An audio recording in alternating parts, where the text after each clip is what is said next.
Hello there, you're watching All 24 News live from Algiers. Next are the headlines. A Palestinian prisoner has died in Zionist custody despite long-standing calls to release him and claims of medical negligence following his late diagnosis with cancer more than a year ago.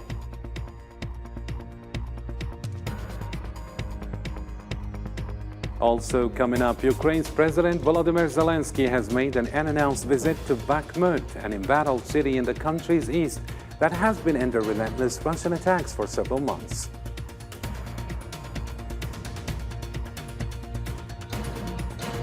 And United Kingdom nurses have staged a second unprecedented strike amid an increasingly acrimonious fight with the government for better wages.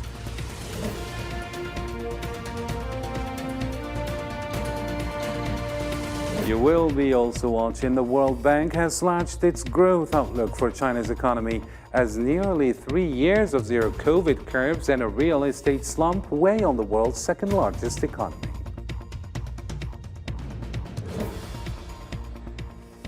Hello again and welcome to the program. Algeria's non-oil exports exceeded $6 billion in the period between the beginning of the year and the end of November, the highest achievement in the country's history since its independence. This record outcome is supported by the increase in the production of industrial sectors and the quality of exported products. Algerian authorities aim at doubling the figure and bringing it to $15 billion by the year 2023.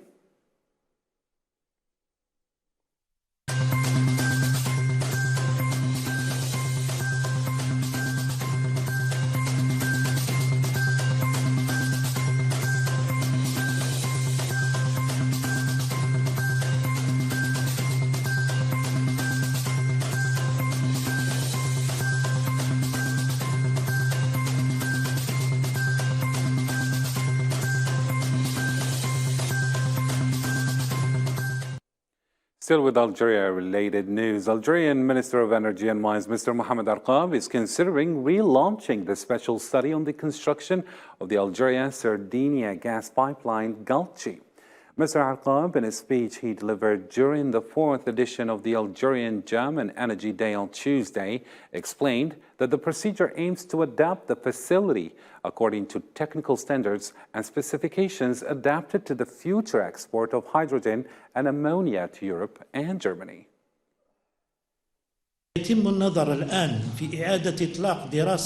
Consideration is now being given to relaunching a study on the construction of the Algerian Sardinia Galci gas pipeline with specifications and technical standards that adapt to the future of export of hydrogen and ammonia towards Europe and Germany in particular. This line will be used initially to export additional quantities of natural gas to Europe, waiting to establish a real and competitive market for green hydrogen and ammonia. The Algerian group Sonatrach and the German company VNG signed on Tuesday a memorandum of understanding that includes launching studies to implement projects in the field of hydrogen and green ammonia for the German market. The agreement includes an initial focus on the completion of studies related to the hydrogen value chain from production and transportation to marketing, with the aim of evaluating the potential of commercial projects.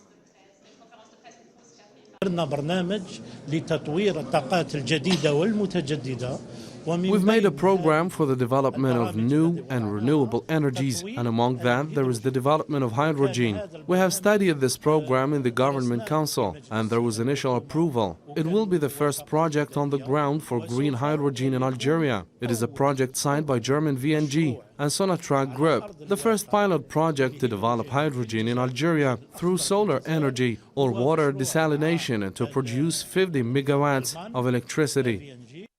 And in a related news, the Algerian Minister of Energy and Mines described the European Union's decision to cap gas prices as a unilateral and destabilizing measure in energy markets. Mr. Arqab warned of the negative impact of the legislative amendments approved by the European Union for reasons of climate protection on huge investments in the field of gas and oil in the medium and long term, stressing the need for open, transparent and non-discriminatory gas markets. إن الاستثمارات الكبيرة في مجال الغاز على مدى المتوسط The large mid-term and long-term investments in the field of gas necessitate a wide vision about the development of markets in Europe, seeing that the industries of oil and gas are likely to be affected by legal changes which were introduced by the European Union in concern of the environment neutrality, tables related to methane, and so on. Also, the unilateral procedures of the European Union, like their price cap, which may shake the stability of the market. For this, the open and transparent markets of gas are not limited and not preferential, and they are more than a necessity. To other topical news now, scandals of bribery in the European Union are still making headlines the day after the other. These scandals are raising numerous questions about their fingers pointed at the Moroccan regime. The last revelations of Eva Kaili before the Belgian court pointed fingers at the Makhzen regime, accusing it of implications in bribery scandals with the European Union member.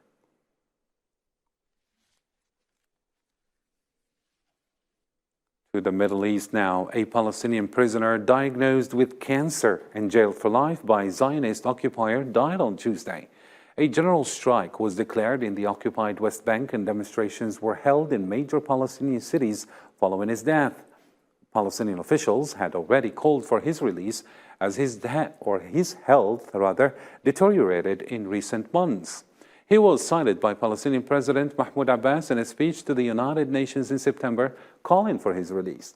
Palestinian officials blamed Zionist occupier for Nasser Abu Hamid's death. Palestinian Prime Minister Mohammed Shtayyeh accused Zionist entity of deliberate medical negligence. The Palestinian Prisoners Club, a group representing former and current prisoners, said that around 4,700 Palestinians are still imprisoned by Zionist occupier.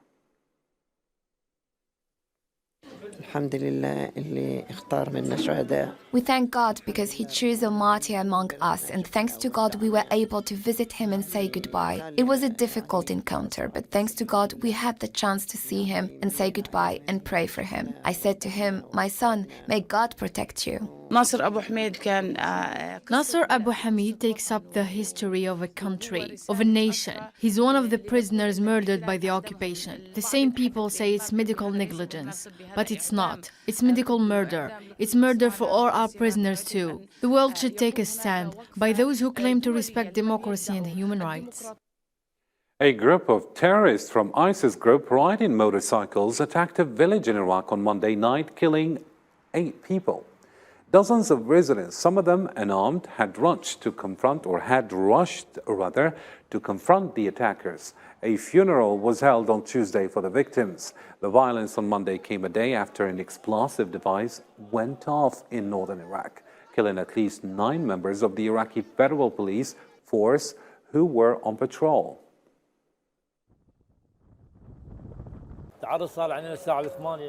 The incident took place at 8 at night. ISIS people attacked us while we were busy having dinner. They started firing gunshots, so we ran away. We do not have weapons. We do not have problems here in this area. They attacked us, and there was a confrontation that lasted for 30 minutes. Iran's foreign minister said that Iran would back the revival of the nuclear deal as long as its red lines were respected, asking other parties to the deal to be realistic.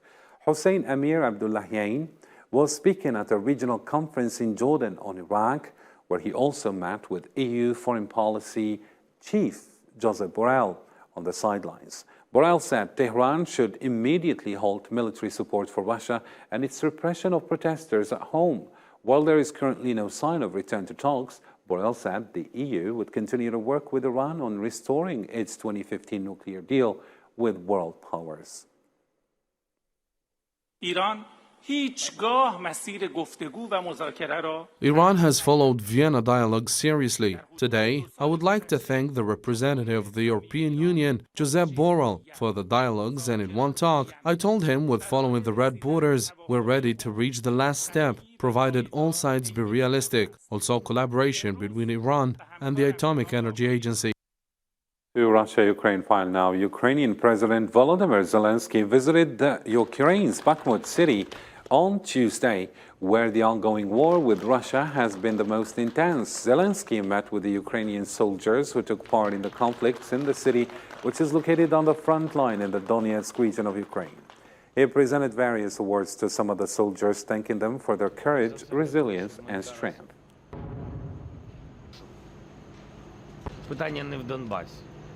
It is not a matter of Donbass. I want to tell you that here in Donbass you are defending entire Ukraine, because after Donbass they may do the same in other Ukrainian towns, as they want to erase everything that is related to Ukraine. I am 100% certain of that. That is why you carry the defense of the entire Ukraine on your shoulders, not just defense of Donbass. For his part, Vladimir Putin has called the situation in Ukraine extremely complicated in an apparent attempt to prepare Russia's population for a long-lasting war as the military operation nears the 10-month mark. In an address to security officers on Tuesday, the Russian president admitted they face difficulties in 4 regions of Ukraine, partly occupied by Russian forces, saying working there was hard. Let's listen. I would especially like to single out the units of the security agencies that have begun to operate in the new regions of Russia. Yes, currently, for you it's difficult. Kherson and Zaporizhia regions is extremely difficult. The people living there, Russian citizens, are counting on you and your protection, and it's your duty to do what's necessary to ensure their safety as much as possible. It is necessary to severely suppress the action of foreign secret services and to effectively identify traitors, spies, and saboteurs. British nurses continue their nationwide strike action for the 2nd day in a row in the United Kingdom. The nurses hold placards outside St. Thomas Hospital in central London after a first day of strike last Thursday. They have been calling for a substantial increase in wages after years of tightening their belts in a chronically underfunded public health system. Meanwhile, British Health Secretary called for trade union to act responsibly. I felt it's very disgusting that they're saying they would not discuss pay package this year. They would wait until next year. Our bills cannot wait till next year. You know, our effort cannot wait till next year. You know, we want them to work with us. We're going to continue. I call on the trade unions to act responsibly. It is important that we have cover for life-threatening calls and for emergency calls. There's still some question marks over that. I will be meeting again with the trade unions today to urge them to act responsibly. Still with the health sector, 2 weeks after easing its restrictions, China is battling to increase health care capacity amid a widening COVID-19 outbreak. And crematoriums in cities across the country are straining to deal with an influx of bodies. Sarah Virginie reports.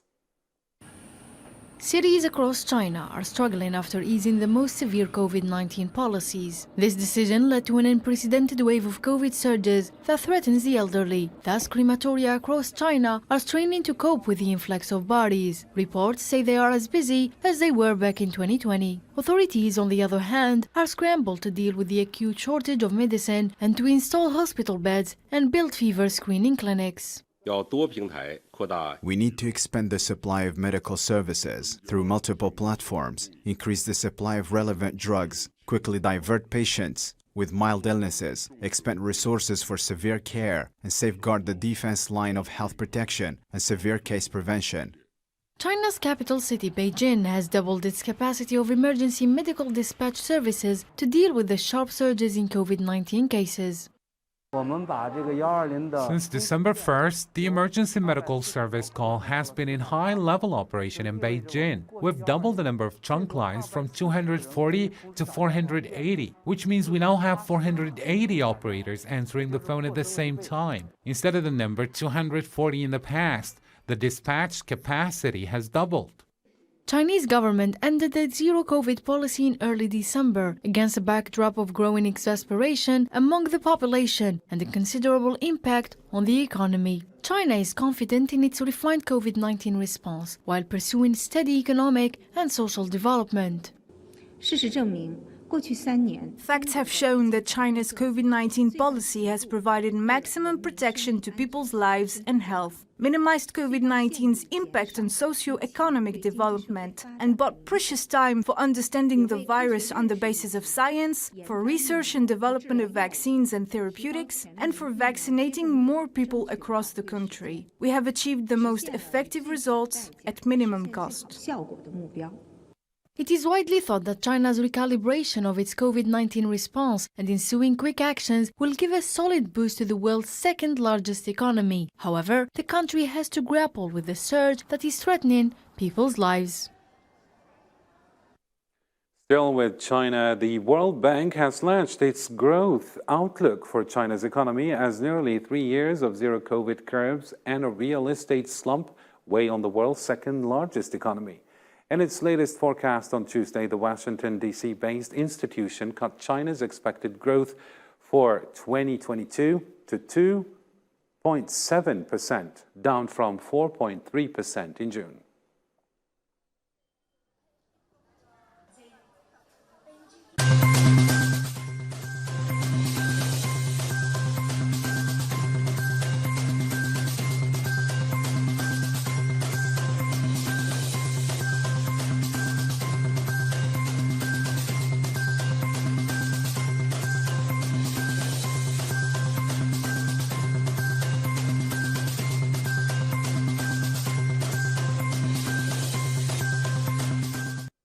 To Europe now, a German court convicted a 97-year-old woman of having contributed to the murder of over 11,000 people during her time working as a typist at a Nazi concentration camp in World War II. She was sentenced under juvenile law owing to the fact that she was only 18 years old at the time of the crimes. The House January 6th committee may have outlined a potential criminal case against Donald Trump, but it doesn't actually bring the former president any closer to prosecution. The Justice Department already has been conducting its own wide-ranging investigation into the January 6, 2021 insurrection at the U.S. Capitol and the efforts by Trump and his allies to undo the results of the 2020 presidential election.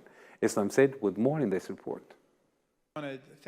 The House committee called for the U.S. Justice Department to bring criminal charges against Donald Trump following his backers' assault on Capitol Hill in January 6, 2021. 4 charges have been recommended against Trump, which include call for insurrection, conspiracy against the American state, obstruction of an official procedure, and false declarations. To cast a vote in the United States is an act of faith and hope.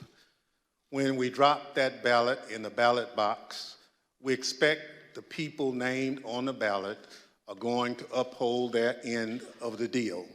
The 9 members of the committee, 7 Democrats and 2 Republicans, voted unanimously in favor of these recommendations at a last public and live meeting. These charges can lead to prison sentences and a ban on assuming any public service, while the former president announced that he would run for the 2024 election race. No man who would behave that way at that moment in time can ever serve in any position of authority in our nation again. He is unfit for any office. On January 6, 2021, supporters of Trump stormed U.S. Capitol in Washington, D.C. to stop the certification of 2020 election results, claiming that it had been stolen from him by Joe Biden. The probe is considered as one of the most exhaustive and aggressive in U.S. Congress history, during which elected officials interviewed 1,000 people, examined many documents, and held public hearings highly publicized to prove that Donald Trump was at the center of events. Amid the deadly nationwide unrest in Peru since the lawmakers ousted President Pedro Castillo, Peru's Congress is expected to consider holding early elections on Tuesday. The lawmakers were expected to take up the proposal to move the 2026 presidential and congressional elections to next year for the second time. The measure has been supported by caretaker President Dina Boluarte. The latter on Monday called for violent demonstrations that has been calling for the government to step down. Hoy en esta crisis que enluta familias, Today, in this crisis that makes families mourn and which pains us, which destroys basic infrastructure for the population, which also makes the country take steps back, I request for reason to prevail over force. I reiterate that dialogue is the main option back to normalcy. Those doing harm do not want dialogue, but we're given this opportunity to stop at once, because every time a region suffers from the strike, it suffers a lot in every aspect. Now for more international news, let's follow the news in brief with Usama Ayadi. Sudanese security forces have fired tear gas and stun grenades on Monday to disperse protesters who have commemorated in Khartoum the 4th anniversary of the December 2018 revolution that toppled dictator Omar Hassan al-Bashir. Khartoum State Police stated that 124 officers have been injured, as well as around 68 protesters, including an 18-year-old who had to be taken to hospital after sustaining a thigh injury.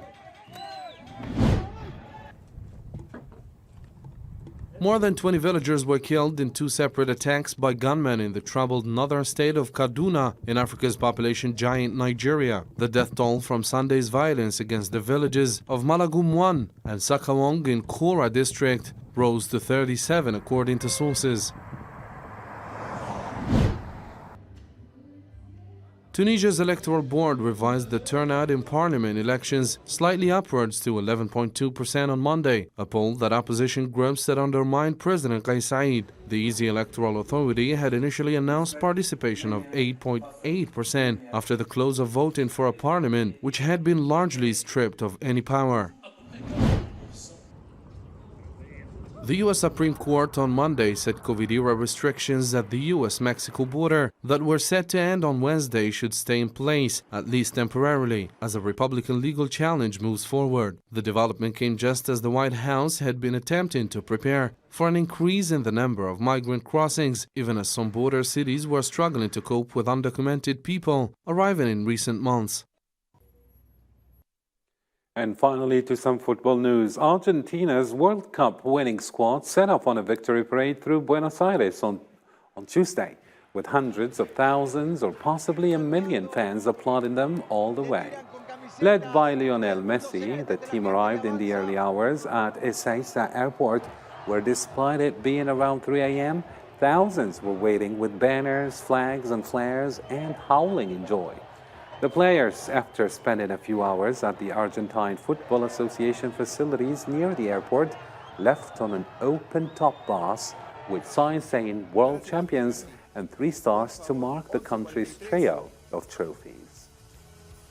Argentina hace minutos nada más que sale, dice que los futbolistas se acercan a saludar a los hinchas. Puede llegar ni siquiera a lo que es al puente de la Richeri, la gente se puso adelante.